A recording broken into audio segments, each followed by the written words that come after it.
Hi there, this is Jeremy and I'm going to tell you guys a little bit about the normal PDF, the normal CDF, and the normal spec functions. The normal PDF function computes the probability density function of the values in a table using the normal distribution. The normal CDF function can be used to calculate the probability that a number or a group of numbers lie within that function that you're working with. While the normal spec function can be used to highlight on your graph these areas and gives the probability that those numbers are within that function. The functions that we're working with today is a Gaussian or a normal probability density function. There are other distributions that we won't get into today. When graphed, this function has a familiar bell-shaped curve. On the screen now you can see the mathematical representation for a Gaussian density function. All the functions I'll be talking about today will use the mean, mu, and the standard deviation sigma in their calculations. The mean is the measure of the central tendency of a function. The standard deviation or sigma is the measure of the spread or variation from the average within that function. The probability density function is actually the derivative of the probability distribution function. The probability distribution function is the probability that the random variable x is less than or equal to the value that we're interested in, while the probability density function is the probability that the random variable x lies in the range of values between x and x plus dx. A side note about random variables is that they are a numerical description of the outcome of a random experiment. There's either continuous random variables or discrete random variables. So now I'd like to show you guys a couple examples of how we work with these functions in MATLAB. First, what I'll do is I'll create a density function with the mean of 0 and a standard deviation of 3.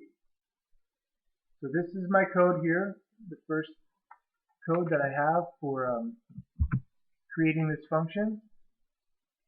And what I'll do is I'll paste it into our MATLAB and run it, and you can see that we get the normal Gaussian probability density function that we expected. It appears to be a probability density function. All the values are above 0, which is one of the requirements, and it does appear that the area under this curve is equal to 1, which is another requirement for it to be a probability density function. Next, what we'll do is we'll use the cumulative distribution function and also the norm spec function in order to confirm that this is actually a probability density function. So here what I'm going to be doing is going to be creating that probability density function once again, and then using the norm spec functions between the values of -20 and 20, which is the values of my function, and I want to know the area inside of this area of this graph. We'll run it again, and you can see that it's all been highlighted on the inside, and the probability is now equal to 1, which is meaning that it's 100% probability that the numbers on this graph will be between -20 and 20.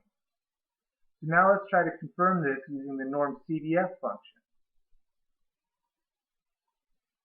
The norm CDF function works a little differently in that it calculates the probability that the value is going to be less than or equal to the x value that we're putting into this function.